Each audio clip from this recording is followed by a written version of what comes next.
Everybody, it's good to be with you. This is Thomas Terry again from Faith Alive Fellowship World Outreach Center and Ministries in beautiful Door County, Wisconsin, with another teaching.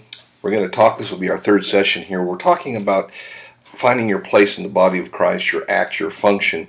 We got as far as kind of talking about the different motivational gifts, kind of help us to see where maybe we fit in, because everybody has a part to play in the body of Christ. It's important you find your part and get functioning there. And in Romans chapter 12 is a wonderful place that helps us with this. And I want to go down today and start at verse 4 of Romans chapter 12. As we're going to move on, we're going to talk more specifically about gifts and so on and so forth today. But in verse 4 it says, "For as we have many members in one body, and all the members have not the same office, act, or function." It says, "So we being many are one body in Christ, and everyone members one of another. Having then gifts differing according to the grace that is given to us, whether prophecy, according to the proportion of faith, or ministry, let us wait on ministering, or he that teaches on teaching, or exhortation on exhortation, he that giveth, let him do it with simplicity, he that ruleth with diligence, he that showeth mercy with cheerfulness." I think I left out ruleth, talking about ruling in our last session, but those people that have a tendency to lead, real strong rulers, make great pastors and leaders and so on, and sometimes they make great board people or things like that. Now we're going to talk specifically about some of these things. How can you fit in? Where's the function? And we're going to talk a little bit on this chapter, and then we're going to go to another chapter of Scripture and talk about it. But I want to start by saying, how do you use your gifts to fit in? Now let's go over here. As we're looking at this, let's go to 1 Corinthians chapter 12, and then we'll come right back to Romans. And let's look down here at verse 27. That is 1 Corinthians chapter 12, verse 27. And start reading there. "Now you are the body of Christ, and members in particular." He's talking about basically the same things here. Verse 28. "And God has set some in the church, first apostles, secondarily prophets, thirdly teachers, after that miracles, then gifts of healings, helps, governments, diversities of tongues." And he says in verse 29, "Are all apostles? Well, of course not. Are all prophets? Of course not. Are all teachers? Of course not. Are all workers of miracles? No, of course not. Have all the gifts of healings? No. Do all speak with tongues?" Now that's he's talking about a ministry in a church setting. He's not talking about being baptized in the Holy Ghost and getting your prayer language. We all get that, but he's talking about in a service or as part of your ministry, which my wife and I have. We know the difference. Do all speak with tongues? Do all interpret? Okay, verse 31. We know that. Let me say this about verse 30. We know also that the Bible tells us that all of us should speak in tongues and that all should pray to interpret. So he's not talking here about what we all can do. He's talking about those who have a special ministry, the body of Christ in that area. Then verse 31, "But covet earnestly the best gifts, and I show you a more excellent way." Okay, these particular gifts here also kind of fit in with what we were saying before. As an example, now an apostle would probably be motivated by several of those gifts, but it's interesting. An apostle could have a strong prophetic type of flow in their ministry, as we were talking about, and motivation, but also some apostles might have more of a teaching flow. I know they should be strong teachers, and they're going to also maybe have a mercy. There's some of them that have more mercy than others. You know, their motivation is more mercy oriented. So you'll find those type of people overseas a lot of times, or you'll find them in working in missions and things like that, because they're just mercy oriented. Then you'll have the other ones who are doing crusades and flowing in having Holy Ghost meetings and stuff, because they're more spirit oriented. Can you see what I'm saying? So within these offices, whatever office they are, there's these motivations and these things that we have. And then we have gifts of the Spirit. Now if you go to 1 Corinthians chapter 12 and back up, verse 1, it says, "Now concerning spiritual gifts, brethren, I would not have you ignorant. You know that you were Gentiles, carried away unto these dumb idols, even as you were led. Wherefore I give you to understand that no man speaking by the Spirit of God calls Jesus accursed, and no man can say that Jesus is Lord but by the Holy Ghost. Now there are diversities of gifts." See? Interesting. But the same Spirit. There's differences of administration or ministries. Amen. There we go again. But the same Lord that's behind it. And there are different kinds of operations, or the way these things operate. But it's the same God which worketh on all. But the manifestation of the Spirit is given to every person to profit everybody. For to one is given by the Spirit the word of wisdom, to another the word of knowledge by the same Spirit, to another special faith that should read by the same Spirit, to another gifts of healings by the same Spirit, should be plural, to another working of miracles, to another prophecy, to another discerning of spirits, to another different kinds of tongues, to another interpretation of tongues. But all these worketh that one and selfsame Spirit, dividing to every person severally as he wills. So the body of Christ made up with all these wonderful gifts. Now these different gifts operate in different offices, in different ways, different levels, right? And but they're all important. So it's important to get the whole aspect here. When you're called as a Christian, you're called to some specific offices, acts, and functions. When you find out what those are, you'll find out what your motivation is, what you like to do, what it is that you're driven to do. You'll find your office in the midst of that. You'll find it. As an example, if you're one of these mercy people, you just love mercy, and you probably find yourself in some type of feeding the poor program, or helping with that type of thing, maybe in the soup kitchen or a mission. You see what I'm saying? Because your gift will make room for you and bring you before great men. But then, on the other hand, with all of this motivation and this anointing and these gifts and offices, these gifts of the Spirit should be operating within the context of where we fit into the body of Christ, and operate in the realm that will help that particular office or ministry, because it helps the whole body of Christ. It helps us. So we can see how this all fits together now.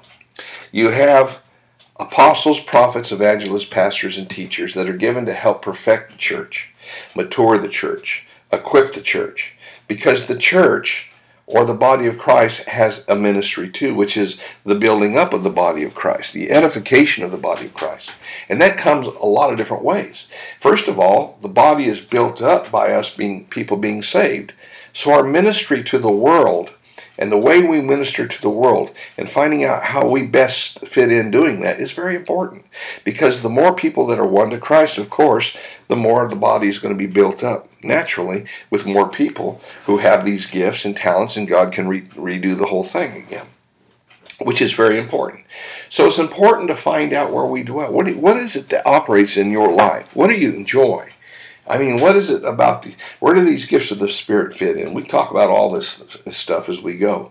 But today I want to talk about certain of these today, because we can't get ahead of ourselves. We can't do too much right now at one time. We talked last time about the area of prophecy, Spirit-anointed people or Spirit-interested people. They love to pray, especially in tongues. They love the gifts of the Spirit. They love the prophet's ministry and the blowouts and the Holy Ghost meetings and all of the stuff like that. And that's their main motivation. But may not be their only motivation.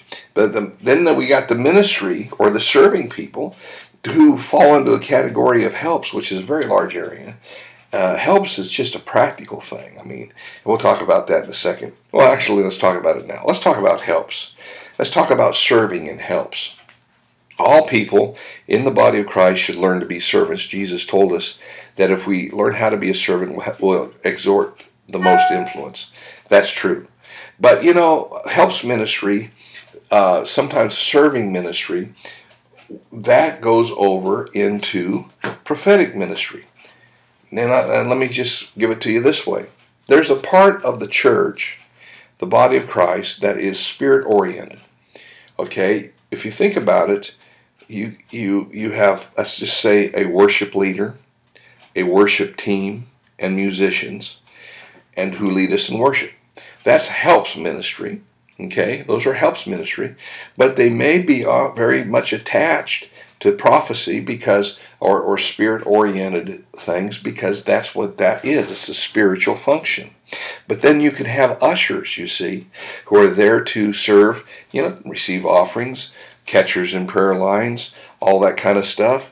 There's 1,000 different functions, cleaners and so on and so forth in the church, people who love doing that kind of thing, that are motivated by serving, okay? And it's more of a natural thing. But that doesn't mean that they don't have gifts of the Spirit, and they shouldn't have gifts of the Spirit. It just simply means that their function amongst the church people and so on is more of a natural function, because we need both. So you have to understand that. So we have these different people. Now, worship leaders would be part of the helps ministry. And the music in a church is great. It's either a great help or a great hindrance of bringing in and ushering in the presence of God. Deacons are a function of the natural side. The Bible talks a lot about deacons and talks about being qualified to be a deacon. But that is somebody who runs things. I like to give it that term. Runs some things, oversees some things in the natural side of the church. You can have ushers. That's a natural thing, and a helps ministry. Very important. Helps ministry is the widest and most varied ministry. You can have prayer line workers in a church. You can have what I call towel girls, who throw the stuff on the women who fall out. People who count money, treasurers, people who do sound, children's church workers, people who clean the church, people who minister in the area of janitorial details, clean around the church, or clean, outside the church, or clean the property of the church, or plant flowers, or whatever, 1,000 different things. You just, whatever needs are, there can be, people who do that. Parking lot attendants, volunteers for transcribing, writing books, newsletters, selling books, CDs, and a partridge in a proverbial pear tree. The helps ministry just expands and expands and expands. So you're going to have people that are ministry motivated, of course, and they're going to be out there encouraging, and doing the work of this. And you'll find those same people, a lot of those same people like that, are out in the world, and they're out there working with their hands, working with different things, whatever it may be that they're doing on hands-on, and they're very service-oriented people, and their witness will come from that. Their witness will come from getting involved with people in a service-oriented way, and making friends with them and ministering to them. Amen. Then you got this area of giving, which is very interesting. Or excuse me, I'm going to back up and go teaching. Teachers are important. Teachers are very powerful, because teachers teach us about the Word of God, don't they? And they exhort, they encourage. Many of them are exhorters too. But teachers are valuable because we need to be taught information. And exhorters, as an example, can give us more inspiration. But teachers in the church are very valuable. We have, of course, pastoral teachers. We have apostles, prophets, evangelists, pastors, and teachers who all do teaching, and to a certain extent, of course. But you have also, you might have Sunday school teachers. Maybe you have Sunday school. Or you might have children's church teachers. Or maybe you have smaller children teachers. Or you might have a youth group teachers. You may have people who teach in different places in the church. You may have somebody who teaches a membership class. You may have somebody who teaches this thing or that thing. So teachers become very important. Teachers and preachers, or anybody who preaches out of the Bible or who has influence like that, need to be well trained, and they also need to know what they're doing, because they can become dangerous if they teach bad doctrine. So that's important. However, teaching, it becomes important. Now, how does a teacher or somebody that's really motivated by teaching fit in out there in the world and win people to the Lord? Well, sometimes maybe if they feel led, they can ask their pastor and have a teach at home, to have a Bible study in their house. As long as it's sanctioned by the church and it's overseen, no problem there. Teachers can also, as I've said, many of them in society actually teach. You'll find that a lot of teachers teach somewhat in church, but they're also business people who teach, or motivational speakers, or there's 1,000 different areas out there like this. And so there's many, many ways that they fit in. See, and they could be used mightily in the body of Christ, and outside in the world. Exhortators, preachers, or people that are exhorters, encouragers. Those people are extremely valuable. And you'll find that these people get involved in things like wanting to put meetings together. I've had these type of folks that they're very much encouragers all the time, so they're always out there doing mingling with people. They're very good about putting meetings together, talking to people on the phone. And they're really good at that. They're good at they're people persons, is the way I'm going to put it. And so they're very valuable when dealing with people, and church deals with people all the time. So they're very good at that. They get involved in those type of things. They can run committees real well. If they have they also have a motivation of ruling or motivational overseeing. They're very good about those type of things, and they're normally very good with people. They know how to get along with everybody. They really are uplifting, and so you can put them in charge of a lot of things that way. So they become tremendously a benefit to the body of Christ. Sometimes they preach. They're preachers, and they're motivational preachers, and or motivational speakers. Or now, when you go out into the world, these exhortation people, normally they're very successful. They're people, they normally, if they're working in a business, they'll be eventually into management, because those type of people, can work well with people. They're always positive. Sales trainers, you go down a long way. Just think about it, all the different ways that can work. You see coaches. Coaches are normally exhorters this way, say, sports teams, and so on. It's just 1,000 different things. And so then you come down to giving. Okay, people who just love to give. Well, they can give more than just money. A lot of these people start out giving other things. They don't have any money. Give what they have, and eventually God blesses them. And but you'll find that a lot of these people also, these giving people also, really have a strong area of business sense about them. So these people are good investors. They make money. They get into business. They love giving for the sole purpose of giving. They may have some other of these gifts operating too, and so they're very good at making money somehow. They're very good at believing God for money. They're very good about business people and in the community, and they pour a lot into the church financially. Now, everybody should give. Everybody gives their tithes and offerings, but we're talking about people that are called, some of them even to be multimillionaires or billionaires, that pour a lot of money into the gospel. And I believe before Jesus comes back, we're going to see a lot more of these people, because God is raising them up all over, and they have an anointing for this. So that's important. Then we have the rulers or the overseers. And these people could be gifted, many of them are gifted to be, if anything, from what we would call a bishop. A lot of churches have overseers of other churches and this and that. They have to have tremendous ability to oversee people and business aspects. They're tremendous in that way.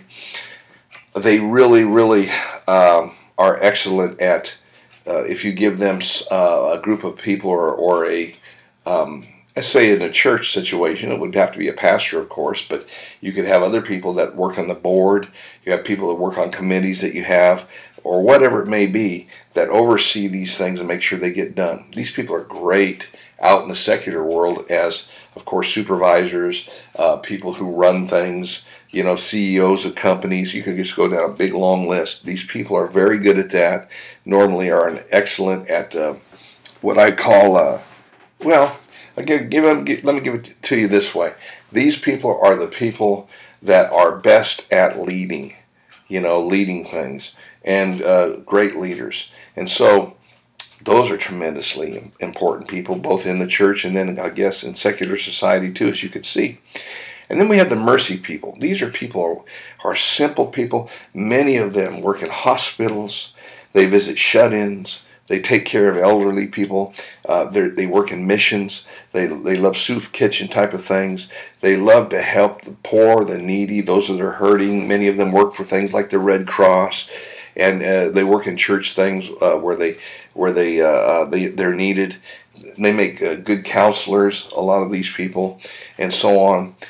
And so we can see that is very important, how that can be effective, not only in the church but outside the church. And then we have the real genuine thing that we all need to have, and that is an understanding of all these where we may fit in. Because once you begin to find that out, I mean, for me, the first thing that I recognized within myself was two things. I was very spirit oriented, and I love to teach. Well, the writing's on the wall. That's what I'm doing, because I found my way, and God led me that way, and I found out where it was I functioned. And so hopefully we're being a blessing to somebody out there. So this is the way this works. Then, and we'll go into this later because we don't have time today, but then as you're beginning to get into these things, you'll find out that there's certain gifts of the Spirit that you will need in your particular, whatever it is, both in the church and outside the church, that will function more than others. I'm going to tell you, I'm going to shock you with something. The gifts of the Holy Spirit should operate more outside the church than inside the church. As an example, let's just go back here to the gifts of the Spirit. We'll go back to the gifts of the Spirit, but go back to the prophecy people, of course. They'll operate in prayer meetings. Prophecy people love. They're great at wanting to go to prayer meetings. See, so they'll be the ones who will get words of wisdom, words of knowledge, because they operate that way. In their own lives, they operate that way. They'll be extraordinarily effective that way. And so that functions like that for them. In a worship setting, they can get tongues of interpretation, prophecy, prophetic songs, new songs. Those are always very powerful. And then of course, we're not talking about so much the preachers, but all that works. And you can see that. Then you got your ministry and serving people and helps ministry out here. Well, let me tell you something. Sometimes they need a word of knowledge about something that they're up against as far as getting something fixed. I know people who work at places, and they're in charge of fixing equipment and stuff. They just never knew how to do it, but they pray. And then God would show them how, and as they learned how, they got really good at certain things. So don't limit God on this. I mean, just because you're in serving somehow and helps natural side doesn't mean you don't need the gifts of the Spirit in operation. How about the gift of discerning of spirits? We've got people walking into our churches today that we sometimes need to be watched out for. So, ushers, and they need to be ready for that. And they need to know if somebody's going to do something weird. This may sound strange to you, but I pastored in Reno, Nevada for a long time. And I have friends who pastor out in California and different places where there are people that come into churches that are going to do something dangerous sometimes even. We have people today that even want to shoot people. So we need these gifts operating in all over the place. Wouldn't it be better for God to show somebody something before it happened so it could be stopped? Of course it would be. And then we have worship leaders, and we talked about all that, gifts of the Spirit in operation there. Powerful, awesome. And in music, I mean, the gifts of the Spirit just go hand in hand, the vocal gifts. Then you got your deacons, of course, your natural side. We talked a little bit about that, how that can operate. I mean, it can operate in every realm. No matter who needs them, they're there to be operating in.